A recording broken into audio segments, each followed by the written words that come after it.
Thank you. It is Bourbon Heritage Month, so to celebrate, Janine Washle has brought in her bottle of Woodford, what's left of it, so she can show us a couple of bourbon recipes. She actually has a feature in Kentucky Monthly where you did some bourbon recipes, and then you're going to do a couple exclusive for us at our website. Yes.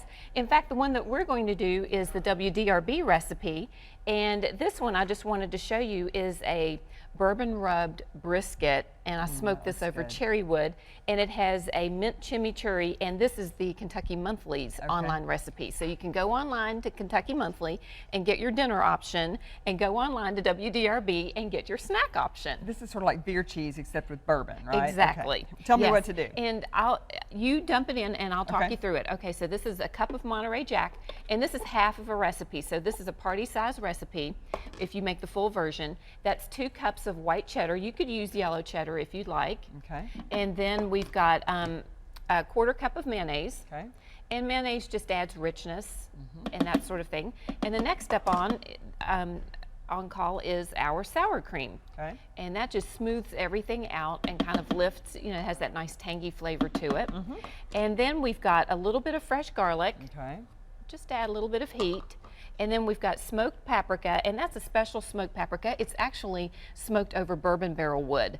And then a little bit of onion powder.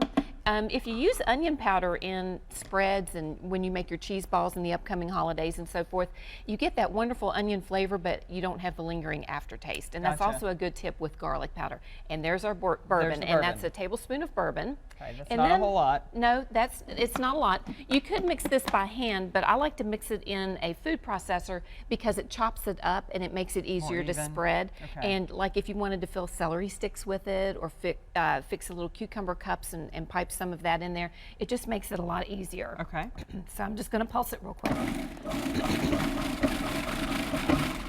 And that's it. That's it. We're done. And then you just scrape it into a bowl, as I've done here, and there you go. And it's spreadable. All right, let's try some. Oh, yeah. Shall we? We shall. Oh, I can smell that bourbon. Only a tablespoon, too. That's right. And that's a key point. It only takes a little bit to add subtle flavor. You don't want to be a fire-breathing dragon where if you know, somebody stuck a match near your mouth, you could breathe flames. You don't want that type of impression. But you want it layered with flavor, so you taste the cheese, you taste a little bit of garlic, and then at the end, you get that little bit of bourbon on the end. That's really good. Thank you. I really like it. And bourbon is an overwhelming flavor to me. It can be. It's not too much in that. That's really good. Thank you. All right, so you'll find this recipe on our website, WDRB.com. And then coming up in about half an hour, we're going to go to the dessert side. Yes. I can't wait for this. Bourbon ball cupcakes. Yes. Very nice. Sterling, I'm jealous because you get to do that segment. I'll do the hard work. You can do the taste I'll do testing. the tasting. Yeah, that sounds good.